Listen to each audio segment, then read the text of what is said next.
বৃষ্টি ভেজা সকাল দেখতে যেমন আনন্দ, কষ্টেরও কিছুটা আছে গৃহিণীদের জন্য। কারণ ঘরের বারান্দাগুলো একেবারেই নোংরা হয়ে যায়। আর কাজের লোকের কথা তা আর কি বলবো।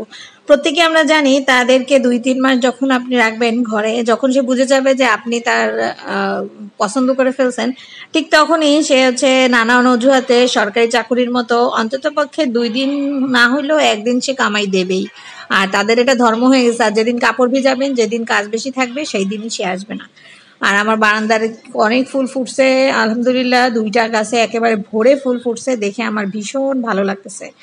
মেয়েকে স্কুল থেকে দিয়ে এসে যদিও বারান্দায় একটু কাদা হয়ে যায়, তারপরেও ভালোই লাগে। আর এই দেখেন আমার ব্যাগ থেকে আমার মেয়ে কিন্তু সকালবেলা বড় মেয়েকে দিয়ে আসছি, তখন কিছু চকলেট ওর জন্য সবসময় আমি ব্যাগে রাখি।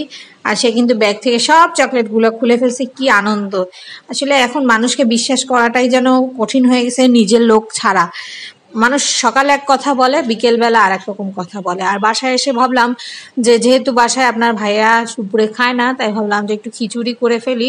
যেহেতু হালকা বৃষ্টি বৃষ্টি ভাব ছিল, এটা হয়তো ২ দিন আগের ভিডিও, তাই এই যেই ভাবা সেই কাজ। তাই একটুখানি খিচুড়ি, মিষ্টি কুমড়া দিয়ে আর আলু দিয়ে মোটামুটি একটা সবজি খিচুড়ি বানাবো আজকে, সেটাই আর কি প্রিপারেশন নিয়েছিলাম। আর পেঁয়াজ রসুন এরকম আস্ত করে একটুখানি গরম মশলাও দিয়ে দিছি, একবারে সব দিয়ে টিয়ে লবণ টবণ দিয়ে মেখে, হলুদ, ঝালের গুঁড়া, কাঁচা ঝাল, ধনিয়া পাতা সব দিয়ে মোটামুটি চাপায় দিলাম। আর এই সবজিগুলো কিন্তু আমি আগেই ধুয়ে রেখেছিলাম।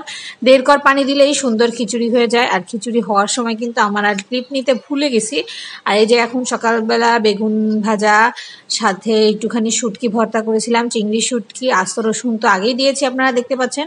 মজার এই খিচুড়ির রেসিপিটা অবশ্যই ট্রাই করে দেখবেন। আর অবশ্যই খুব সহজেই কাউকে বিশ্বাস করে ফেলবেন না, কারণ আজকালকার মানুষগুলোর কথা ঠিক এই ওয়াইফাইয়ের মতো। যতক্ষণ লাইন থাকে, কারেন্ট থাকে, ততক্ষণ অন থাকে, আর যখন কারেন্ট চলে যায় তখন অফ হয়ে যায়। সবাই ভালো থাকবেন, সুস্থ থাকবেন। যদি পারেন অবশ্যই শেয়ার করে দেবেন। আল্লাহ হাফেজ।